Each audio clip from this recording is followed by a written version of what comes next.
sasaran pertama yang diserang oleh Amerika bersama Israel itu sekolah SD khusus perempuan. Salah satu skenarionya melancarkan serangan, membunuh Ayatullah Ali Khamenei, pemimpin tertinggi Iran, dan putranya Mujtaba Khamenei yang dianggap calon kuat untuk menggantikan ayahnya.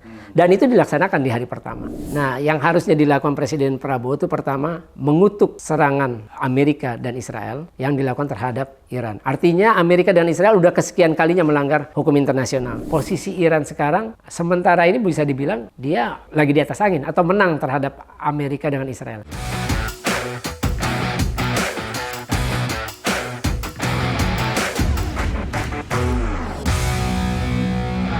Kembali bersama saya di Abraham Samad Speaker. Netizen, hari ini seperti biasanya saya menghadirkan tamu yang luar biasa. Ini sahabat kita semua, Bung Faisal Assegaf. Assalamualaikum Bung Faisal. Waalaikumsalam Pak Abraham. Bung Faisal ini pengamat Timur Tengah yang bolak-balik Indonesia Timur Tengah. Bung Faisal sehat? Sehat, alhamdulillah. Puasanya lancar ya? Alhamdulillah. Bung Faisal, ini kan sedih juga ya kita lihat di bulan Ramadan yang bulan penuh hikmah, orang lagi berkonsentrasi ibadah, tiba-tiba Amerika membombardir Iran dengan Israel. Padahal di sana orang lagi puasa, lagi beribadah, itu kok dibombardir ya, kayak gak ada rasa perikemanusiaan ya. Maksud saya gini, kalaupun mau terjadi perang ya ditunda kayak dulu ya. Nanti habis lebaran, kira-kira seperti itu ya, untuk menghargai umat Islam yang sedang berpuasa di bulan Ramadan. Dan luar biasa serangan dari Israel ya, kemudian dibantu oleh Amerika. Dan kita turut berduka Bung Faisal ya, karena pemimpin tertinggi Iran, Ali Khamenei itu gugur, syahid di medan pertempuran, dan beberapa petinggi. Saya dapat kabar juga mantan Presiden Ahmadinejad juga ya. Belum ada konfirmasi, tapi kabarnya dia hidup kok. Oh, masih hidup. Terakhir saya dengar dari media Iran, itu dia masih hidup. Oke, tapi kita cukup prihatin karena rupanya target serangan Israel dan Amerika itu target sipil ya. Anak-anak banyak meninggal, anak-anak sekolah dan lain sebagainya. Bukan, harusnya kan kalau menurut Piagam PBB itu kalau perang itu yang harus jadi target sasaran, target-target militer ya, bukan ya, sipil. Tapi ini ternyata yang ditarget oleh Israel sipil. Menurut Bung Faisal nih, apa sih dalam keadaan begini ini kan kita sebenarnya cukup cukup menyesalkan pemerintahan kita.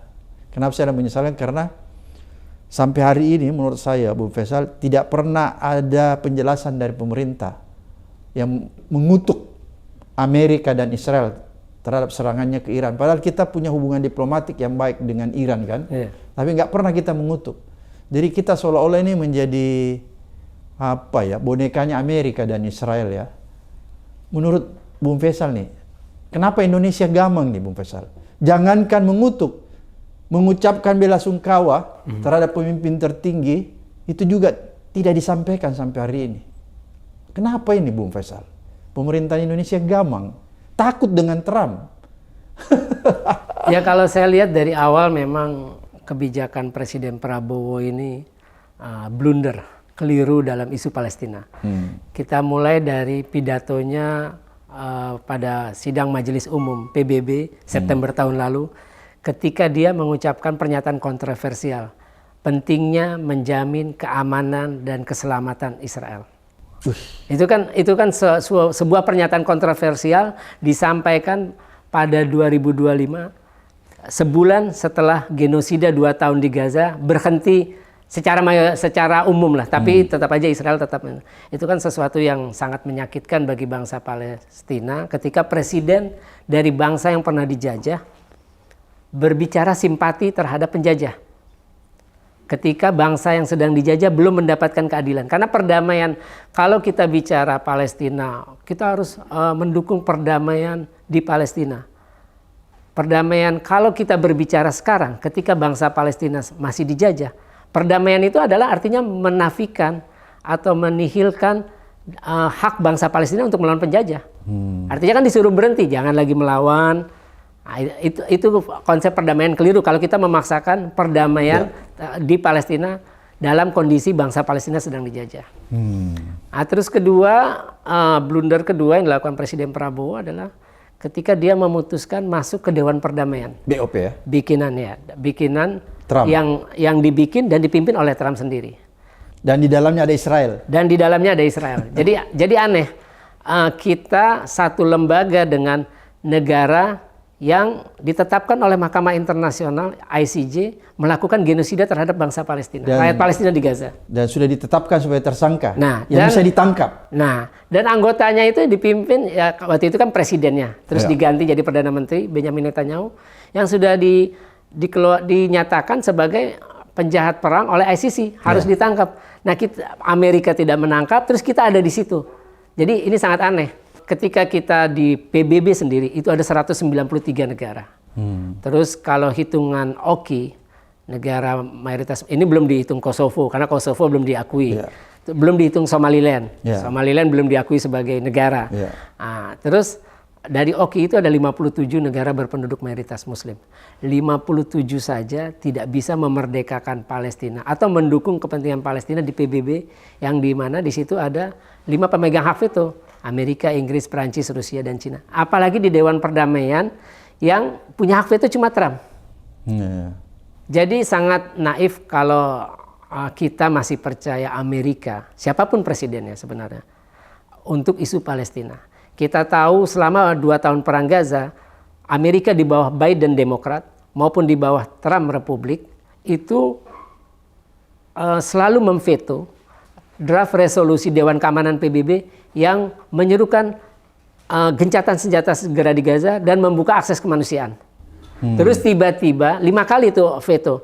Tiba-tiba Trump setelah 2 tahun memaksa gencatan senjata dan membentuk lembaga yang namanya demi perdamaian atau apapun namanya. Dan kalau kita lihat dengan apa yang dilakukan Presiden Trump sekarang, ya itu kontradiktif. Dia bikin lembaga namanya Dewan Perdamaian, tapi dia sudah menangkap Presiden Nicolas Maduro. Artinya membuat kisruh. Terus sekarang dia menyerang Iran. Itu semua kan melanggar hukum internasional. Dan kita masih bertahan di situ, itu kan sangat ironis. Dan aneh ya? Dan sangat aneh. Makanya yang harus dilakukan Presiden Prabowo sebenarnya bukan keinginan untuk menjadi mediator. Karena kalaupun menjadi mediator, siapa yang mau dipaksa untuk berhenti perang? Kalau Iran nggak mungkin, karena dia pasti akan membalas dulu kematian pemimpin tertingginya dan Panglima Angkatan Bersenjata, Komandan Garda Revolusi, terus Menteri Pertahanan. Nah, yang harusnya dilakukan Presiden Prabowo itu pertama mengutuk serangan Amerika dan Israel yang dilakukan terhadap Iran. Artinya Amerika dan Israel udah kesekian kalinya melanggar hukum internasional. Dan Trump memang sudah menyatakan sebelum dia membentuk Dewan Perdamaian, dia menyatakan bahwa dia tidak lagi mengakui hukum internasional, tidak butuh lagi hukum internasional. Kan aneh kita masuk di dalam lembaga yang dibikin dan dipimpin oleh orang yang tidak lagi menghormati hukum internasional. Yang anggotanya salah satu yang merupakan sekutu Amerika adalah penjahat perang. Itu sangat aneh kalau kita masih tetap bertahan di sana. Yang kedua adalah ya Presiden Prabowo harusnya sebagai pemimpin negara sahabat. Kita sudah lama bersahabat dengan Iran. Kalau hubungan kedua negara dalam level kedutaan besar, itu artinya menganggap negara tersebut penting. Kita punya kedutaan di Iran, artinya kita menganggap level hubungan tertinggi dalam diplomatik kan kedutaan besar. Nah, sampai sekarang Presiden Prabowo belum mengucapkan bela sungkawa atas kematian pemimpin negara sahabatnya Iran. Yang ketiga, momen serangan ini ya harus dijadikan alasan yang kuat untuk kita keluar dari Dewan Perdamaian. Karena ternyata yang mimpin, yang bikin, ternyata tukang onar. Dia tidak cinta perdamaian dan malah dia lebih suka perang. Nah, itu sebenarnya yang harus 3 hal yang harus segera dilakukan oleh Presiden Prabowo. Bung Faisal, ini kan kalau kita sebelum Amerika menyerang itu kan dia melakukan dulu negosiasi perundingan yang dimediasi oleh Oman kalau nggak salah ya. Itu sementara negosiasi, sementara melakukan proses negosiasi, kok tiba-tiba menyerang. Biasanya kan kalau orang sedang negosiasi itu serangan harus ditangguhkan dulu ya. Nanti kalau kesepakatan itu tidak tercapai, baru boleh misalnya salah satu pihak merasa perlu menyerang atau dan lain sebagainya. Ini kan perundingan sementara berlangsung. Biasanya kan perundingan itu nanti dia deadlock ya. nanti dia tidak menghasilkan sesuatu, baru ditindaklanjuti dengan penyerangan. Tapi ini kan tidak. Masih sementara berunding, terus tiba-tiba diserang, didahului dengan serangan yang dilakukan Israel. Apakah Israel ini sebenarnya inisiatifnya atau memang ya mungkin sudah deal tuh sama Amerika memang ya, bahwa kamu aja duluan menyerang? Memang ada kabar yang menyebutkan kesepakatan antara Netanyahu dengan Trump untuk memutuskan perang menyerang Iran itu dilakukan ketika pertemuan keduanya di Washington. Beberapa minggu lalu. Nah, tapi kalau ada yang bilang bahwa Trump diprovokasi oleh Netanyahu, nggak mungkin. Sebenarnya nggak seperti itu. Karena Trump ini bagi saya adalah presiden Amerika paling berjasa kedua bagi Israel setelah Harry Truman. Harry Truman mengakui berdirinya negara Israel 11 menit setelah dideklarasikan oleh David Ben-Gurion yang akhirnya menjadi Perdana Menteri pertama Israel. Nah, Trump itu menjadi presiden paling berjasa karena dia mengakui Yerusalem, baik barat maupun timur, sebagai ibu kotanya Israel. Artinya Palestina tidak akan bisa mendapatkan Yerusalem Timur. Dan pengakuan itu sekaligus memperkuat klaim Israel lewat hukum undang-undangnya, hukum dasar Yerusalem, Yerusalem Basic Law, yang disahkan Knesset, Parlemen Israel pada 1980. Nah, itu jasa Trump yang pertama. Jasa Trump kedua adalah ya dia melalui Dewan Perdamaian, kemudian di situ ada namanya pasukan internasional ke Gaza, itu dia ingin menghabisi para pejuang Palestina.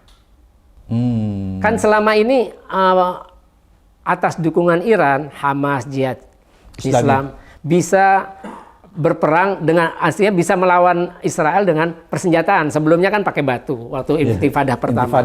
Iya, Intifadah pertama masih pakai batu. Nah, ini sekarang mereka bisa melawan dengan roket, terus bisa melawan dengan semacam mortir, terus granat semacamnya, terus juga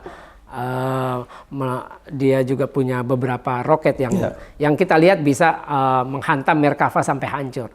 Jadi ini yang ingin dilakukan Trump, yaitu jasa keduanya adalah bagaimana melucuti, menghabisi para pejuang Palestina di Gaza. Nah, kita ada di sana, itu sangat aneh.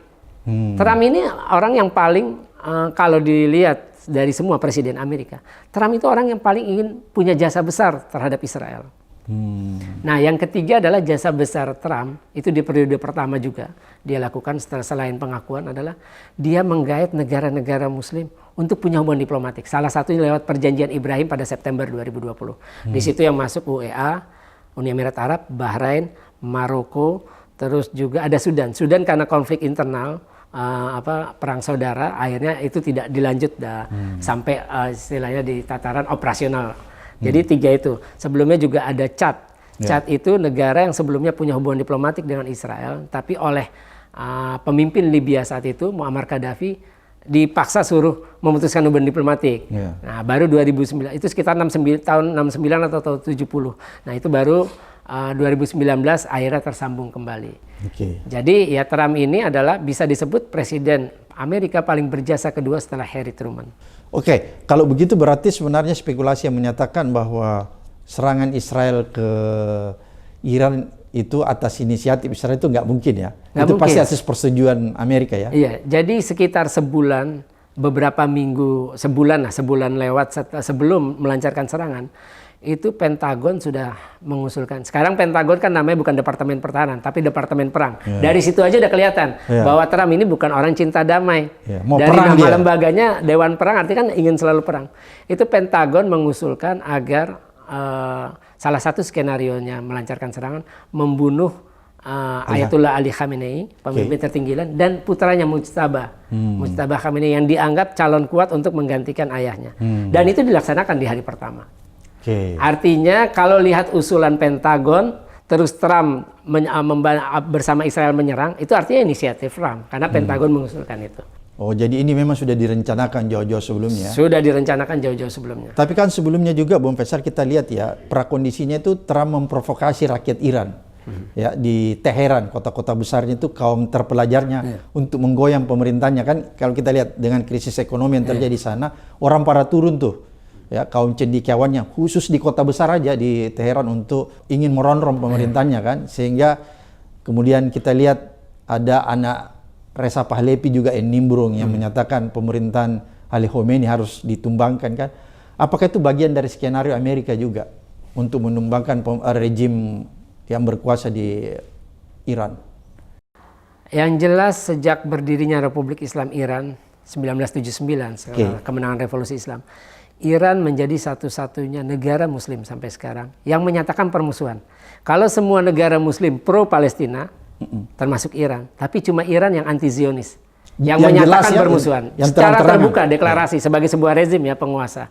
Makanya tidak aneh, kita kan Indonesia tidak pernah menyatakan kita bermusuhan dengan Israel. Makanya tidak aneh ada undangan terhadap cendekiawan, tokoh agama datang ke sana karena kita tidak menganggap Israel sebagai musuh. Ya sama dengan negara-negara Arab lainnya. Akhirnya makanya mereka bisa memiliki hubungan diplomatik terselubung. Nah, jadi itu bedanya Iran. Nah, Iran sejak dia menyatakan, bahkan Iran bersumpah ingin menghancurkan Israel. Itu kan ada kalau tidak salah jamnya itu di Teheran. Jadi kalau anti Zionis berarti anti Amerika. Karena ya Amerika kan dikuasai oleh lobby Zionis. Nah, makanya apapun akan dilakukan oleh Amerika maupun Netanyahu, termasuk di era Trump, dan Netanyahu dan Trump ini kan salah satu dua pemimpin yang sangat agresif dalam hal ekspansionis ini. Nah itu ya mereka bagaimanapun cara harus menumbangkan rezim. Cara menumbangkan rezim kan cuma dua. Pertama menggerakkan people power. Makanya Januari ada demo kekecewaan ingin rezim tumbang, dianggap represif lah, ekonomi gagal semacamnya.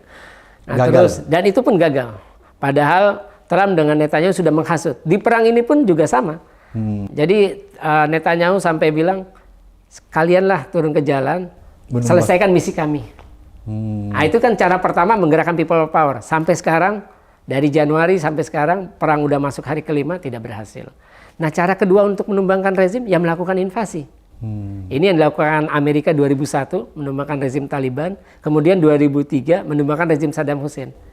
Nah, saat people power ini nggak berhasil. Artinya pilihan Amerika dengan Israel cuma satu, invasi. Nah, pertanyaannya berani apa tidak Trump maupun Netanyahu menurunkan pasukannya ke Iran. Invasi darat ya? Iya, invasi darat. Jadi kalau dilihat ya mereka tidak, kalaupun mereka nekat, mereka akan habis. Israel aja 2 tahun berperang melawan Hamas dan milisi lainnya di Gaza. Itu milisi kelasnya. Itu nggak bisa 2 tahun mengalahkan mereka.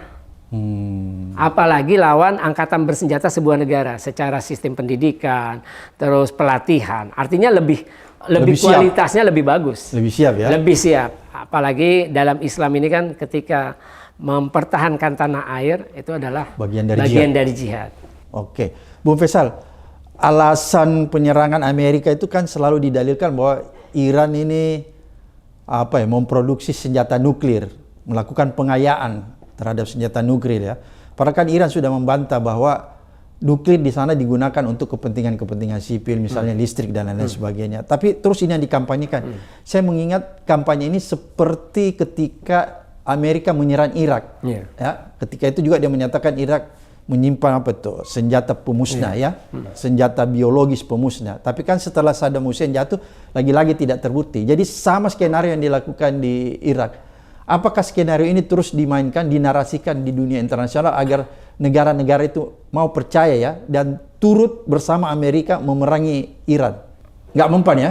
Nggak akan mempan, karena memang tidak pernah terbukti. Terakhir kemarin itu Direktur IAEA, Badan Tenaga Atom Internasional, Rafael Grossi, sudah menyatakan hasil inspeksi selama ini tidak menemukan ada bukti Iran sedang mengembangkan senjata nuklir. Apalagi fatwa Imam Khomeini, pendiri Republik Islam Iran, itu mengharamkan produksi senjata pemusnah massal, senjata biologi, senjata kimia, atau senjata nuklir. Dan itu belum dicabut fatwanya. Artinya memang Iran, apa gestur baik Iran bahwa untuk menunjukkan dia tidak memproduksi senjata nuklir, dia masuk NPT. Perjanjian non-proliferasi nuklir yang melarang semua negara menyebarkan teknologi senjata nuklir atau memproduksi senjata nuklir. Ya, Iran mau masuk di situ. Itu itikat baik ya? Itu itikat baik, dan dia mengizinkan inspeksi IAEA datang. Padahal sebenarnya bisa juga dia nggak masuk ya, supaya dia bisa memproduksi. Bisa juga. Nah, inilah yang dilakukan Israel. Israel nggak masuk di situ ya? Israel nggak masuk, padahal sangat diyakini Israel itu sudah memproduksi senjata nuklir. Karena saya pernah mewawancarai salah satu pembocor nuklir Israel, namanya Mordechai Vanunu. Saya wawancara dia ketika dia keluar dari penjara 2004, Juli. Jadi dia di penjara 1986 setelah membocorkan rahasia senjata nuklir Israel. Itu ke koran The Sunday Times tahun 1986. Habis itu dia ditangkap Mossad dengan jebakan perempuan. Laki-laki kan biasanya perempuan kalahnya. Nah, saya wawancara dia saat 2004 ini. Vanunu bilang ke saya, saat itu saya tanya, berapa Israel sudah punya bom nuklir? Dia bilang 200. 2004. 2004 ke 2026 kan sangat jauh. Arti ada kemungkinan besar Israel sudah punya lebih dari 200 bom nuklir. Karena memang kenapa Amerika dengan Israel selalu menggunakan isu nuklir? Karena ini senjata pemusnah massal. Orang akan lebih ketakutan dengan senjata-senjata yang bisa mengancam, memusnahkan peradaban manusia. Senjata pemusnah massal kan bisa memusnahkan peradaban manusia. Makanya selalu isu itu yang dipakai. Supaya negara-negara lain bisa dia tarik ya? Iya, semacam itu. Bisa dia tarik untuk mendukung ya? Untuk mendukung, terutama Eropa. Eropa masih sama, masih satu geng lah dengan Amerika dengan Israel. Bung Faisal, bagaimana Anda lihat kalau negara-negara Eropa, apakah dalam konflik ya perang Iran ini, di mana Israel dan Amerika menjadi satu sekutu, apakah nanti akan menyeret negara-negara Eropa untuk ikut di dalamnya? Saya kira dari pernyataan Perdana Menteri Inggris Keir Starmer, kita tidak terlibat untuk menyerang Iran, tapi dia menyediakan pangkalannya di Siprus. Nah, terus juga Presiden Prancis juga nggak ada niat untuk itu. Jadi saya kira negara Eropa itu sudah tahu bahwa Iran ini bukan negara kaleng-kaleng. Nggak bisa rezim ini nggak bisa dihabisi dalam waktu singkat atau dengan cara yang mudah. Dengan cara yang mudah. Perang itu kan ketika perang terjadi, itu laporan New York Times menyebut Amerika dengan Israel akan nyerang intensif dalam 4 hari. Tapi belum sampai seminggu Trump sama Netanyahu sudah revisi. Trump bilang perang bisa sampai 4 sampai 5 minggu. Terakhir kabarnya bisa lebih dari 5 minggu. Artinya Trump sama Netanyahu sudah sadar bahwa nggak mudah lawan Iran. Kenapa tidak mudah? Pertama faktornya. Apa yang dilakukan oleh Iran, pemimpin Iran saat ini memutuskan untuk membalas serangan dan terus membalas karena mereka mendapat dukungan rakyat.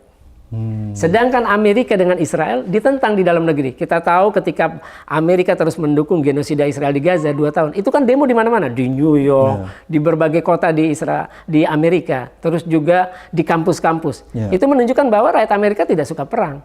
Apalagi survei terakhir itu menunjukkan simpati rakyat Amerika ke Palestina lebih tinggi ketimbang simpati rakyat Amerika ke Israel. Ini untuk pertama kalinya sejak Israel berdiri. Jadi ya, itu gara-gara genosida di Gaza, artinya mengubah cara pandang rakyat Amerika terhadap Israel. Mereka lebih simpati. Nah, belum lagi anggota Kongres yang tidak setuju, terutama Demokrat. Nah, kalau di pihak Israel, perang 2 tahun lawan milisi, bukan angkatan bersenjata sebuah negara aja, rakyat sudah sangat ketakutan. Apalagi ini lawan negara.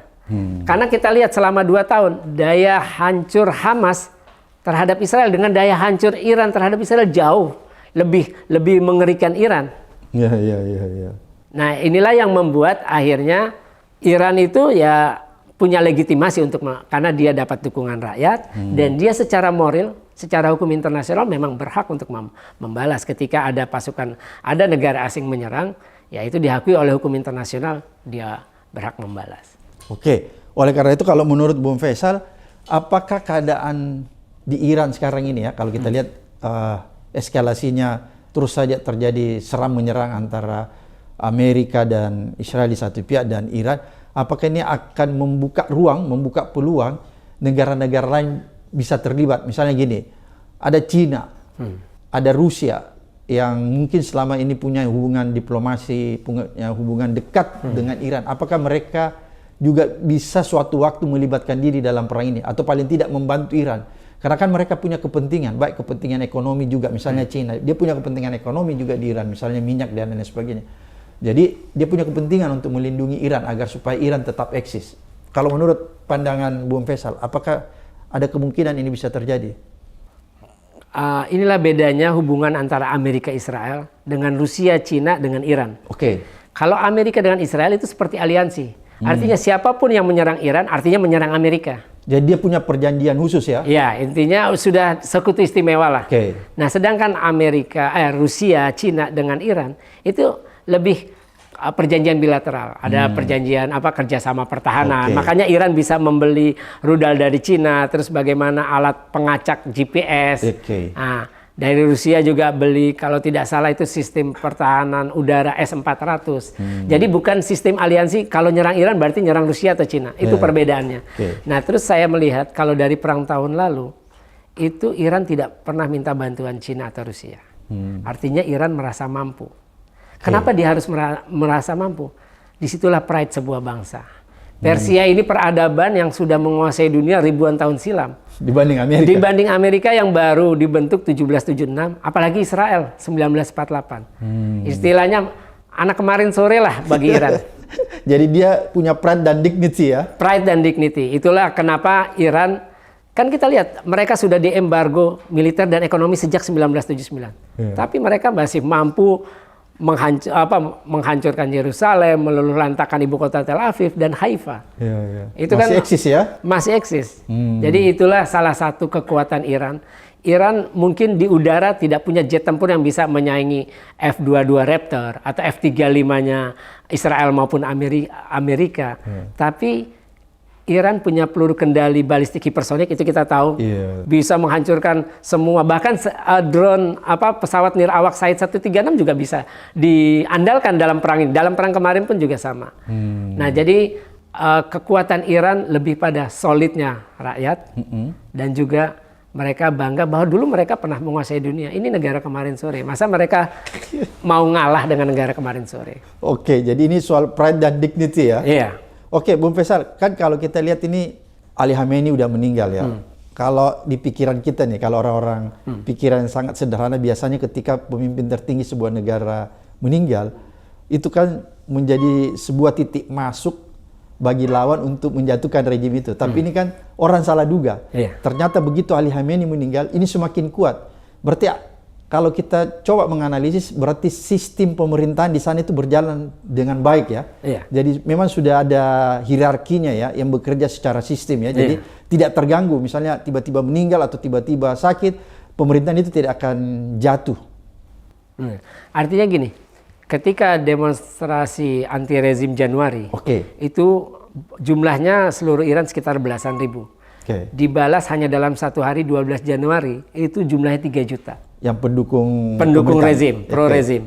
Nah, itu kan kelihatan bahwa susah untuk menggoyang rakyat Iran ini. Nah, terus kemudian mereka berpikir dengan membunuh pemimpin tertinggi, rakyatnya akan chaos. Kan sama itu yang diharapkan Amerika Israel. Karena rata-rata di sebuah negara begitu kan? Iya. Ternyata rakyat Iran turun ke jalan di Isfahan, di Qom, di Teheran, di Mashhad. Mungkin ratusan ribu atau puluhan ribu mereka turun ke jalan. Dan itu sampai sekarang tiap hari mereka turun untuk menunjukkan rasa duka sekaligus rasa marah. Dan mereka bahkan slogan-slogan yang mereka sampaikan, balaskan kematian Khamenei. Intinya gitu, mereka ingin balasan yang setimpal. Makanya itulah menjadi moral, dorongan moral dan semangat dari pemimpin Iran. Kan sekarang kepemimpinannya presidium. Oh, presidium ya? Ada dipimpin oleh Presiden Iran, Masoud Pezeshkian, kemudian Ketua Mahkamah Agung Ghulam Hussein Reza Ijai, terus sama yang Ayatullah ini Ali Reza Arafi. Jadi cuma karena dia Ayatullah, dialah sekarang pemimpin tertinggi sementara. Ali Reza ini memang orang yang juga cukup diperhitungkan ya. Jadi dia itu menjadi imam sholat Jumat di kota kelahirannya. Saya lupa nama kotanya. Itu umurnya masih muda. Itu Khamenei yang tunjuk langsung. Artinya ada rasa percaya Khamenei terhadap Ali Reza Arafi. Seperti itu. Nah, kemudian dia juga anggota Dewan Ahli. Yang tugasnya lembaga ini memilih ataupun memberhentikan pemimpin tertinggi Iran kalau dianggap melanggar konstitusi. Jadi tidak mudah. Mungkin Amerika atau Israel berpikir kalau pemimpin tertinggi mati atau wafat atau tewas kemarin, itu rakyat Iran akan chaos, akan terjadi kekacauan besar di negara Iran. Nah, itu yang bisa dimanfaatkan. Ternyata tidak, mereka malah makin solid. Itu yang salah perhitungannya di situ ya? Ya itu tadi, balik lagi, rasa pride itulah yang membuat rakyat Iran ketika berhadapan dengan musuh asing. Ini bukan dalam negeri ya. Musuh asing, mereka sangat solid, itu udah dibuktikan. Oke. Bung Faisal, ini kan kalau kita lihat sistem pemerintahan di Iran, itu kan sebenarnya walaupun dia menyatakan ini negara Republik Islam ya, tapi kan dia tidak seperti monarki yang ada di negara-negara Arab ya. Jadi kalau kita bisa garis bawahi bahwa dia sangat demokratis karena ada di 3 tahap ya, ada pemilihan presiden, ada pemilihan parlemen, kemudian ada pemilihan untuk pemimpin tertinggi di Dewan Mulia itu ya. Oleh karena itu menurut saya kalau rakyat diprovokasi untuk menjatuhkan rejim, biasanya kan rakyat itu bisa diprovokasi untuk menjatuhkan sebuah rejim kalau rejim itu dianggap rejim yang apa ya, yang melahirkan kayak dinasti begitu ya, melahirkan apa sistem kayak kerajaan begitu yang menguasai suatu kekuasaan yang absolut. Tapi ini kan tidak ya, kalau di Iran itu penguasanya kan nggak absolut ya, karena ada power apa tuh sharing kekuasaan ya. Ada eksekutif ya ada. juga. Oke, itu di Iran memang begitu konstitusinya ya. Iya, jadi memang ini kan tuduhan Amerika dengan Israel, Iran ini represif, mengekang kebebasan wanita. Tapi di perang kali ini aneh. Sasaran pertama yang diserang oleh Amerika bersama Israel itu sekolah SD khusus perempuan. Kalau dia menuduh Iran represif, ini malah membunuh kaum perempuan. Kaum perempuan, itu sangat aneh. Oke. Nah, terus juga tadi mengenai sistem itu memang, jadi Iran ini sebenarnya, makanya dia pakai nama Republik karena dia memang negara yang menjalankan demokrasi. Jadi mereka punya nilai-nilai ketuhanan, teokrasi tadi, tapi juga mereka menjalankan demokrasi yang memang demokrasi seperti pada umumnya, ada pemilihan. Jadi pemilihan presiden tiap 4 tahun, 4 tahun sekali, dan itu syaratnya sangat ketat. Syaratnya itu salah satunya, syarat minimum calon presiden itu S2.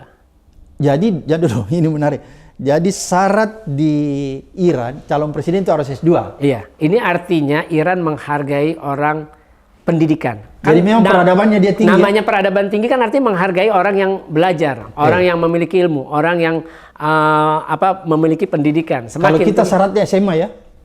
Ya itulah tadi. Kalau menurut saya sih harus diubah syaratnya. Iya, itu menarik. Jadi syaratnya ketat ya untuk menjadi seorang pemimpin. Jadi presiden aja syaratnya minimum S2, apalagi jadi pemimpin tertinggi. Pemimpin tertinggi ini bukan hanya punya kecakapan manajemen kepemimpinan, tapi dia adalah seorang ayatullah, artinya ulama. Jadi imam ya? Imam. Jadi sekaligus pemimpin politik, tapi sekaligus juga pemimpin agama. Ini perbedaannya di Iran, pemimpin tertinggi. Jadi dia harus punya ilmu agama yang tinggi. Ulama lah. Dia ulama, tapi juga dia seorang pemimpin politik. Itu. Jadi dia merangkap ya? Merangkap. Oke. Jadi menurut Bung Faisal itulah kekuatan Iran ya sebenarnya di situ ya, di sistem pemerintahnya ya. Iya, mereka karena ini Syiah itu kan sangat militan terhadap pemimpinnya, jadi patuh lah karena sistem ini kan negara yang seragam. 90-an%, mungkin hampir 99% itu mereka kan Syiah semua. Jadi istilahnya kalau di Syiah itu pemimpin tertinggi ini, kalau saya lihat dari pengalaman 2 kali pemimpin tertinggi Iran, itu kan selalu dari kalangan Ahlul Bait. Itu kan perbedaannya, mereka memakai sorban hitam. Nah, Syiah itu sangat menghormati, bahkan tanda kutip ada sedikit mengkultuskan Ahlul Bait. Nah itu, jadi sangat sulit kalau kita melihat rakyat Iran untuk menentang pemimpin tertingginya. Makanya jumlahnya kecil di Iran. Untuk Syiah itu tadi, karena Syiah kan sangat mencintai Ahlul Bait, sangat menghormati Ahlul Bait. Itulah yang membuat salah satunya yang membuat sulit untuk menumbangkan rezim ini.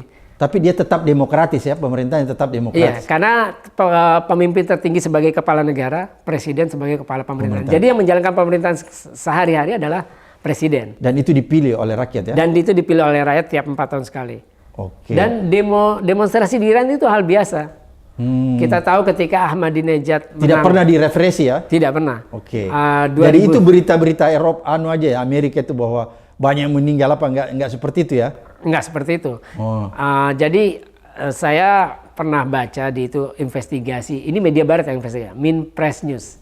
Jadi kemarin berita Januari dibilang, makanya Trump sampai sekarang menggunakan angka 32.000. Itu adalah angka yang dipasok oleh 3 LSM Amerika yang lokasinya mereka punya kantor di dekat markas CIA di Langley, negara bagian Virginia. Nah, 3 LSM ini dibayar berdasarkan investigasi itu ya, dibayar oleh CIA untuk memanipulasi data korban. Jadi yang saya ingat itu adalah HRAI, Human Rights Activist in Iran. Terus ada CHRI, Center for Human Rights in Iran. Nah, yang ketiga saya lupa karena agak panjang namanya. Nah, itu kalau nggak salah singkatannya CBHRI. Nah inilah yang dibayar oleh CIA untuk memanipulasi semua keadaan di Iran, termasuk data korban. Jadi mereka yang memasok kepada koran-koran besar, koran-koran kelas dunia, Washington Post, New York Times, NBC, semacamnya CBS, Fox News, mengenai bahwa yang mati itu banyak. Padahal tidak seperti itu. Tidak seperti itu. Nah, kalau dibilang bahwa itu represif, di mana itu kan ada kayak infiltrasi. Makanya kalau menurut Iran itu kan Mossad. Agen-agen Mossad yang masuk ingin memanfaatkan demonstrasi itu menjadi rusuh. Jadi ditunggangi ya? Jadi ditunggangi. Makanya banyak bukan murni? Bukan murni. Karena kalau murni cuma sedikit rakyat Iran yang berdemonstrasi. Saya pernah ke Iran 3 kali. Itu saya lihat walaupun kena sanksi ekonomi, itu pengalaman saya ketika sakit itu saya demam, itu saya beli obat. Itu obat batuk, obat turun panas, saya lupa satu lagi. Itu 3 harganya cuma $1. Artinya kalau sekarang cuma Rp17.000. Kalau di kita mungkin udah di hampir 100.000 3 jenis obat ya. Itu $1 saya bilang, murah sekali saya bilang. Jadi kalau dibilang bahwa inflasi semacam itu, kalau saya lihat untuk obat itu murah. Bensin juga masih murah, sekitar Rp500 per liter. Karena mungkin negaranya mensubsidi ya? Iya. Karena mereka kan salah satu produsen minyak terbesar di dunia. Cadangan minyak Iran kalau tidak salah nomor 4. Bung Faisal, apakah keadaan di Iran ya, dengan adanya perang di Iran ini yang dimotori oleh Amerika dan Israel, apakah ini akan memungkinkan terjadinya perang dunia ketiga? Kalau perang dunia ketiga itu sebenarnya tergantung seberapa waras pemimpin dunia yang punya nuklir. Apakah Trump masih waras? Ataukah Putin masih waras, ataukah Xi Jinping masih waras. Itu kan yang megang tombol nuklir, karena mereka sebagai pemimpin kan. Sama yang di Korea Utara? Sama di Korea Utara. Jadi kalau saya lihat itu masih terlalu jauh. Jadi masih terlalu jauh, karena sebenarnya perang ini kan bolanya ada di Iran. Trump itu nggak nyangka mungkin, Trump bahwa pangkalan militer Amerika di semua negara Arab yang ada pangkalan Amerika itu diserang semua. Di Jordan, di Irak, di Arab Saudi, di UAE, Qatar, Bahrain, Kuwait, Oman. Itu semua diserang oleh Iran. Ada juga yang diserang terutama di Irak itu oleh Kataib Hizbullah, salah satu anggota koalisi milisi Syiah di Irak yang pro Iran. Nah, itu semua diserang, mungkin nggak nyangka. Nah, makanya bisa dibilang posisi Iran sekarang sementara ini bisa dibilang dia lagi di atas angin atau menang terhadap Amerika dengan Israel. Paling tidak dia mengendalikan ya? Iya. Kenapa saya bilang begitu? Karena kita tidak akan pernah melihat selama ini pangkalan Amerika diserang secara serentak di berbagai negara Arab itu. Terus satu. Terus kalau tidak ada perang tahun lalu sama tahun ini, kita tidak akan pernah melihat Tel Aviv dibom, Haifa dibom. Dan sekarang malah sudah fokus juga ya. Kalau tahun lalu sekali-sekali Yerusalem, sekarang udah fokus Yerusalem. Tapi yang bagian barat. Nah, jadi kelihatan sekali itu. Nah, makanya ada revisi menjadi bahwa perang akan berlangsung 4-5 minggu atau bahkan lebih dari 5 minggu. Kemudian Netanyahu bilang dalam pidato terakhirnya bahwa kita perlu waktu, perlu sabar dalam menghadapi Iran.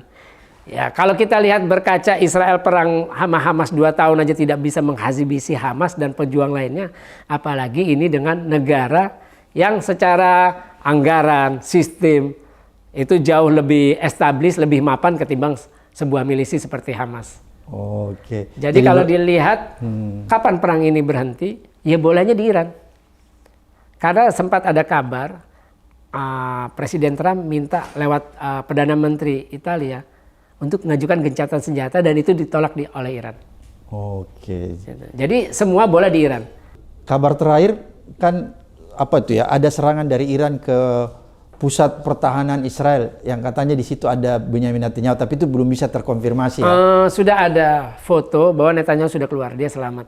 Oke, Dia selamat. sudah meninjau lokasi yang diserang Iran, itu bangunan yang sudah pada runtuh, sudah rusak. Oh, Jadi Netanyahu dalam keadaan selamat. Terus juga yang belum jelas memang, tapi mungkin nggak harus muncul kali ya. Komandan Angkatan Udaranya Israel, Kepala Staf Angkatan Udara Israel itu kabarnya juga menjadi sasaran serangan, tapi sampai sekarang belum ada muncul beritanya. Nah yang terbaru itu adalah konsulat Amerika di Dubai juga udah diserang. Jadi Iran bukan hanya menyasar sekarang pangkalan militer Amerika, tapi juga misi-misi diplomatik di Saudi, di Kuwait, terus di Dubai. Nah saya lihat sekarang, artinya sekarang begini, negara-negara Arab yang mengizinkan Amerika bikin pangkalan di negaranya, sekarang sedang menelan pil pahit. Mereka berpikir dulu Amerika akan melindungi mereka. Ternyata ketika diserang Amerika sudah evakuasi. Ya. Jadi tidak ada pengamanan ya? Tidak ada pengamanan. Akhirnya mereka berpikir ternyata ya mungkin ada sebagian rakyat yang Arab yang ada pangkalan di situ. Ternyata mengandalkan Amerika ketika berperang dengan Iran. Ternyata kita harus melindungi diri sendiri. Saya berharap ya negara-negara Arab itu ya mulai mempertimbangkan untuk tidak lagi mengandalkan Amerika dalam sistem pertahanan. Karena masih banyak alternatif. Bisa beli dari Rusia atau Cina atau semacamnya. Karena keberadaan pangkalan itulah yang menunjukkan bahwa negara-negara Arab yang mengizinkan ada pangkalan Amerika di negaranya, artinya mereka mengizinkan hegemoni Amerika dengan Israel di Timur Tengah. Oke. Terima kasih Bung Faisal, luar biasa. Sama-sama. Mudah-mudahan apa yang disampaikan ini mencerahkan kita semua ya, terus mengedukasi kita sekaligus menuntun kita melihat sebuah kebenaran. Sampai ketemu di episode berikutnya di Abraham Sama Speak Up.